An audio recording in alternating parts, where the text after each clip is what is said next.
എൻ്റെ കുട്ടികളും മക്കളൊക്കെ മരിച്ചു പോയതാ ഉരുൾപൊട്ടിയിട്ട്. രാത്രി 3 മണിയായി. 3 മണിയപ്പോൾ എല്ലാം പൊട്ടി തകർന്ന് കുറേ സമ്പാദിച്ച് എൻ്റെ കുട്ടികൾക്ക് വേണ്ടി ഞാൻ കുറേ കഷ്ടപ്പെട്ടതാണ്.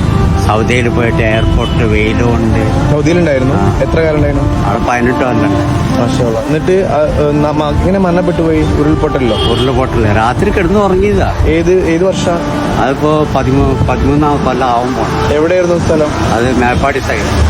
ഓ, അതിന് അന്ന് നടന്ന ഉരുൾപൊട്ടല്ലേ? മേപ്പാടി കുറച്ച് എല്ലാവരും പോയോ കുടുംബം? വീട് അങ്ങനെ അമിങ്ങി.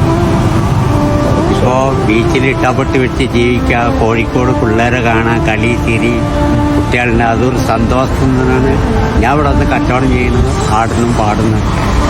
ആ കുട്ടികൾക്ക് വേണ്ടിയിട്ട്, ബീച്ച് കുട്ടികളെ. അമീദിക്ക, ഇപ്പൊ കുടുംബം തലമുറയായിട്ട് ആരുമില്ല? ആരുമില്ല. കോഴിക്കോട് ബീച്ചിൽ വരുമ്പോൾ ഞാൻ അമീദിക്കാനെ പലപ്പോഴും ശ്രദ്ധിക്കാറുണ്ട്. അന്നൊന്നും ഇദ്ദേഹത്തെ കുറിച്ച് പരിചയപ്പെടണമെന്നുണ്ടായിരുന്നു. ഇതിനെ പറ്റി പറഞ്ഞപ്പോഴാണ് വല്ലാത്തൊരവസ്ഥയാണ്. നമ്മള് കഴിച്ചു പോകും ഇദ്ദേഹത്തിന്റെ കഥ കേട്ടോ. അമീദിക്ക, നമ്മളെല്ലാരും കൂടെ ഉണ്ട്.